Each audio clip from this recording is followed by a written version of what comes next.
Now a certain man was ill, Lazarus of Bethany. Are we good? We're good. I was going to go sit with them. I was just thinking, they left. I was just thinking that it is of great kindness that usually none of you get up and leave just as I'm ready to preach. Because, well, but it's my understanding that Roger Brown and all those guys used to. Did Don? Okay.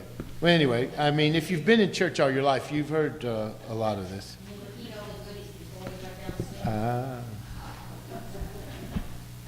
Now, a certain man was ill, Lazarus of Bethany, the village of Mary and her sister Martha. Mary was the one who anointed the Lord with perfume and wiped his feet with her hair. Her brother Lazarus was ill. Ill, not dead yet. So the sisters sent a message to Jesus, "Lord, he whom you love is ill." But when Jesus heard it, he said, "This illness does not lead to death.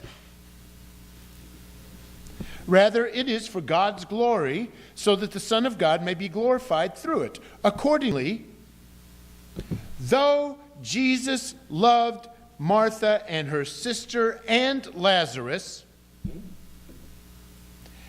after having heard that Lazarus was ill, he stayed 2 days longer.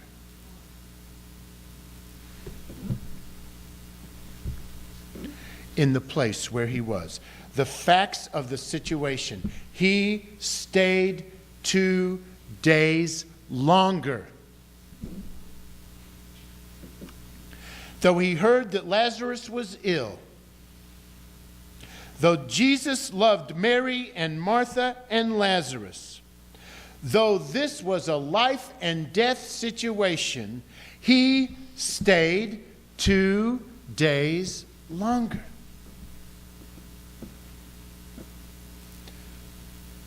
Why did Jesus wait for 2 days? Where is God when we call? Why does God remain distant when we're in situations? Jesus, what was more important? Jesus, what were you doing? Jesus, what were you thinking? He stayed. Although he loved, he stayed 2 days longer.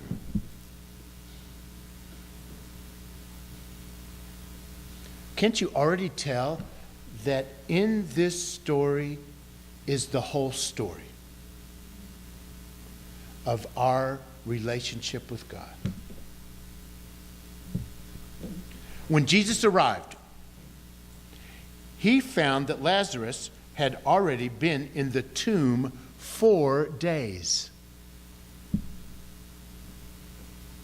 That's significant, 4 days, because back then they didn't have coroners and medical examiners. So how do they know you're really, really dead? They wait 3 days. No one's dead until 3 days, and nothing happens. So day 4 means, no question, he had been pronounced OPD, officially pronounced dead. Now Bethany, and I'm reading from the text in John, now Bethany was near Jerusalem. So interesting to me, this story mentions Jerusalem, and don't think it's an accident, because you need to remember that Jesus had a lot on his mind that week. Now Bethany was near Jerusalem, some 2 miles away. So many of the Jews had come to Mary and Martha to console them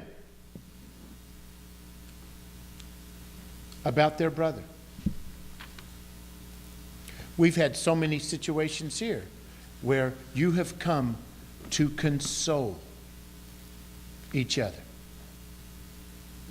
after 4 days. When Martha heard that Jesus was coming, she went and met him while Mary stayed at home. Now, Jesus had not yet come to the village, but was still at that place where Martha had met him. Another beautiful sentence here. The Jews who were with her in the house were consoling her. They saw Mary get up quickly and go out. They followed her because they thought she was going to the tomb to weep there. When Mary came to where Jesus was and saw him, she knelt at his feet and said, "Lord, if you had been here, my brother would not have died." Excuse me. That's Mary. In verse 32, Mary says to Jesus, "Lord, if you had been here." And Martha had already said that. You know, this is a long passage, so we didn't read every verse. Back in verse 21, Martha had said to Jesus, "Lord, if you had been here, my brother would not have died." If you had been here, my brother Lazarus, my brother Gary, my friend Evelyn, my husband Jack, my husband Don, my friend Tom, my friend Ollie, my mother Louise, Holly, my child Gary, my mother Ann, my mother Marie Andre, my friend Roger. Where were you, Lord? If you had been here when Eddie Walsh and Mikey Kennedy choked to death on smoke.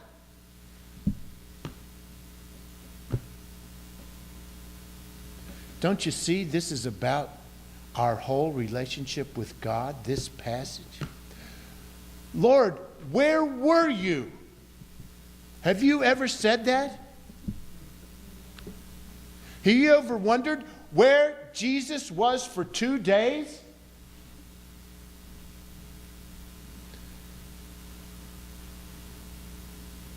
And I've mentioned these names. I could mention more.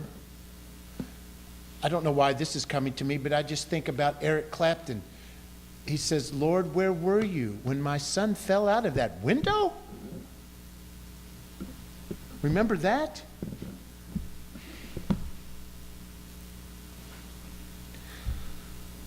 Lord, if you had been here. So we need to rise above Bethany.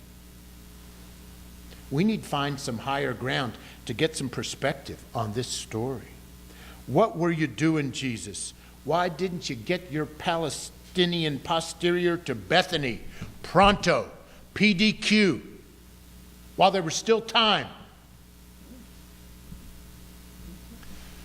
But it is interesting. If we rise above Bethany, we see another village on another hill 2 miles away. Jerusalem. Jesus had some business there. What were you doing those 2 days, Jesus? I don't know, but there was a lot going on. There were 100 Lazaruses going on. You know, one of the fascinating things in the Gospel of John, and this is the Gospel of John, at the very end, one of the last verses says, you know, if I started to tell you all the things Jesus did, there aren't enough books in the world. Do you know that verse? Marilyn, you know it, right? Kyle, you know it. Do you think this was the only Lazarus?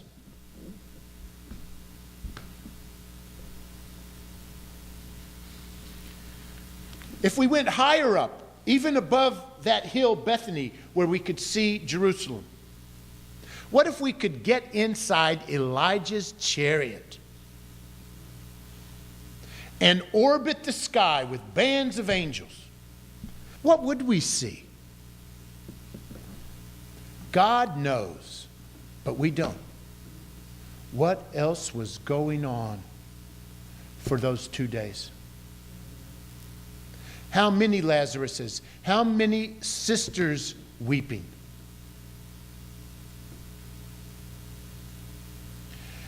This reminds me of my favorite book of the Bible, the book of Job.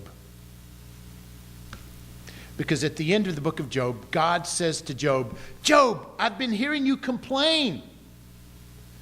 And it's okay to complain. You had the right to complain. You lost so much. But will you just kind of do the rounds with me this morning as I go around and turn on the lights in the universe? And make sure all the plumbing of the weather is working? Come with me, Job. And Job goes on this incredible magic carpet ride with God and looks down at the ocean and looks down at the mountains and looks at the animals and looks at people. And then at the end, Job says, wow, I used to hear a lot of stuff, but now I see. There's so much, Lord. There's so much.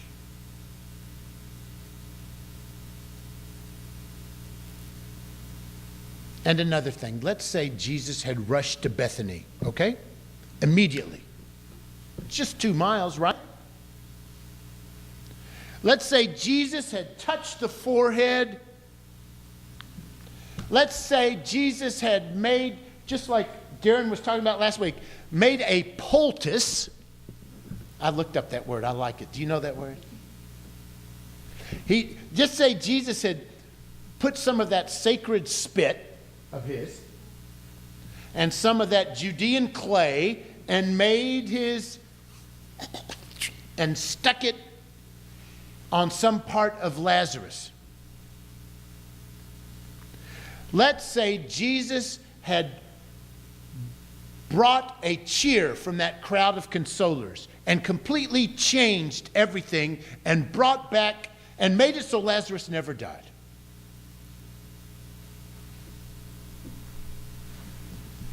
But you see, Lazarus still would have died eventually. Just like we all will. And so finally, it really can't just be about, did Jesus rush to give Lazarus another day, another week, another month, another decade, another 20 years, another 30 years, but don't you see it still doesn't actually change?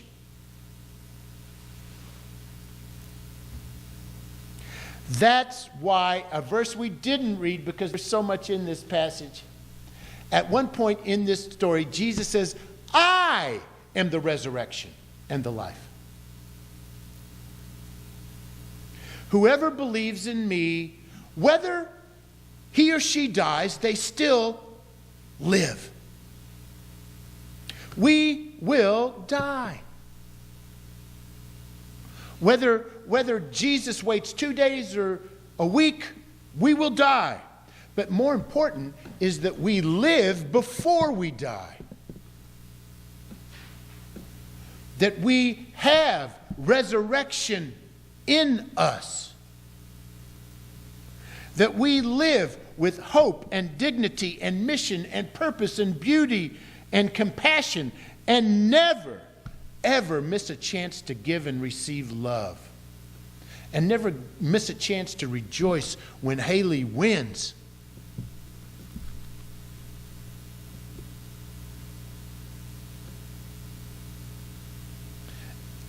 Another thing, there actually is a partial answer to the question, where is God in this story?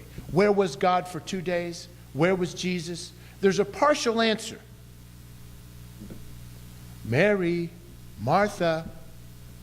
Jesus was there in the touches, in the casseroles, in the silent companionship of all those people who gathered to console you. They were right there. God was right there. But finally, what is really incredible about this passage is it, in so many ways, it's the whole story of God in a nutshell. We see in part. We know in part. We see through a glass darkly. We don't know where Jesus was. We don't know why Jesus waited 2 days. We don't know. We don't know so much.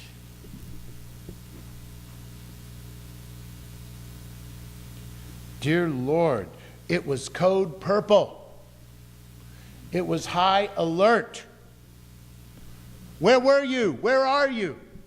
Finally, it's a mystery. We don't know. It's one of those things we'll understand better by and by. Lord, those 2 days, what were you thinking?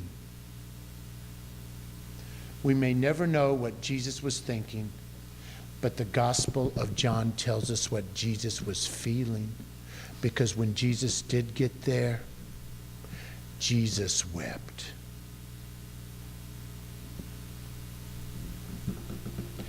Jesus was greatly disturbed. Jesus was deeply moved. All those words are used. Here's what it says. When Jesus saw her weeping, that's Martha. No, that's Mary, sorry. When Jesus saw Mary weeping, and the Jews who came with her also weeping, he was greatly disturbed in spirit and deeply moved. He said, "Where have you laid him?" And they said to him, "Lord, come and see." And Jesus began to weep.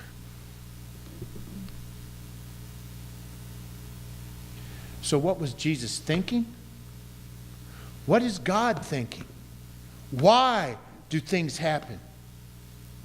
Why is there tragedy? Why is there heartache? Why is there death? Why is there sorrow? Why doesn't God hear our cry? We'll understand those things better by and by. But we may not know what God is thinking, but we know what God is feeling. The man of sorrows knows. For us, Jesus weeps.